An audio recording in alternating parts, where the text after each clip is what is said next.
Hello mga ka-happy! Ang video natin ngayon ay most requested at napakarami ko rin nakikitang comments sa aking YouTube channel kung paano daw mag-send ng gifts na hindi nababawasan ng beans. So, for newbies po itong aking video kasi ang dami pong mga beginner tulad ko noon na send ng gifts na hindi ko namamalayan na beans na pala yung nababawasan. So, ayun po, ituturo ko sa iyo ngayon and keep on watching!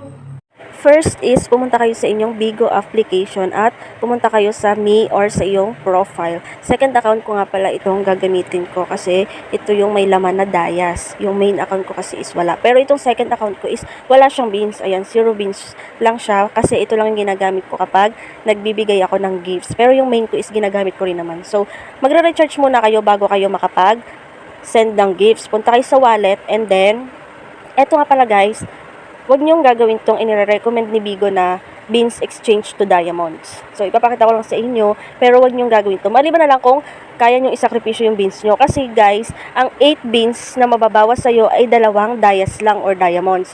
Tapos yung 88 beans na mababawas sa'yo is 24 Dayas lang pag dumating na sa yung diamond. So, and so on. Kumbaga parang isang Dayas, 4 na beans yung katumbas niya. Kaya wag niyong gagalawin ito guys kung ayaw niyong mabawasan ang inyong beans. Kung magre-recharge kayo, dito lang kayo sa e-wallet, pwedeng Maya, Gold, or GCash. Kadalasan GCash. Dito niyo makikita kung magkano yung mga pwede nyo i-recharge, 45, 96. So may mga promo pa, plus 1, plus 3. Depende sa inyo kung magkano yung gusto nyo i-recharge. And then, pag nakapili na kayo, yan, ma-redirect na siya sa inyong GCash at bibigyan na kayo ng OTP or one-time PIN code para mabawasan yung Gcash nyo. So, mapupunta siya dito kapag nag-recharge kayo sa account balance. And then, kapag magsesend naman kayo ng gifts, ay, eto naman, papakita ko rin sa inyo kung ano yung dapat yung ingatan. Yan, kapag may pupuntahan po kayong PK or may host kayo na bibigyan ng gifts, dapat maingat po tayo sa pagpindot. So, ito example natin. Kunwari, umattend tayo sa isang PK. Siyempre, pag magsesend ka, click mo yung gifts na yan. And then, dito mo na makikita kung ano yung mga pwede mong isend sa host. Okay?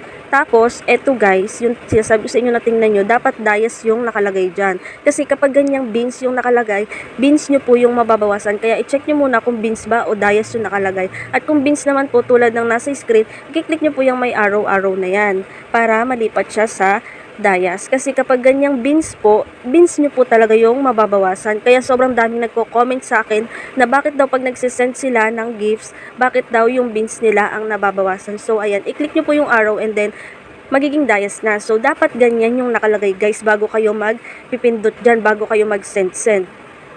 Yan, napakaraming pamilian guys kung magkano yung gusto nyo. Kung gusto nyo 1 Dayas, meron tayong influencer logo, finger heart, firework stick, maze gala, ganyan, ang dami. Saka pala guys, eto nga pala guys, yung bell. Isa pa tong bell na to, sabi nila laro daw yan. So, kapag kinlik mo yan, nag-send ka sa host, 5 Dayas yung mababawas sa'yo, pero 1 Dayas lang, or 1 beans lang yun napupunta sa host. Kasi laro daw kasi yan guys, pero may pag-asa kang maging times 5, times 2 yung Dayas mo.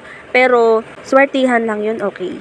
Kaya nung nalaman ko na swertihan lang din talaga dito at 5 Dayas lang tapos 1 beans yung napupunta sa host, hindi ko na siya ginalaw. So ayan, mayroon dito mga 1 Dayas lang tulad nito influencer logo, finger heart, firework stick, maze gala. Yan, dyan na lang tayo, diba? Tapos kung halimbawa, kung magkano i-send natin tulad yan, 3. Click mo ng 3 times yung may combo.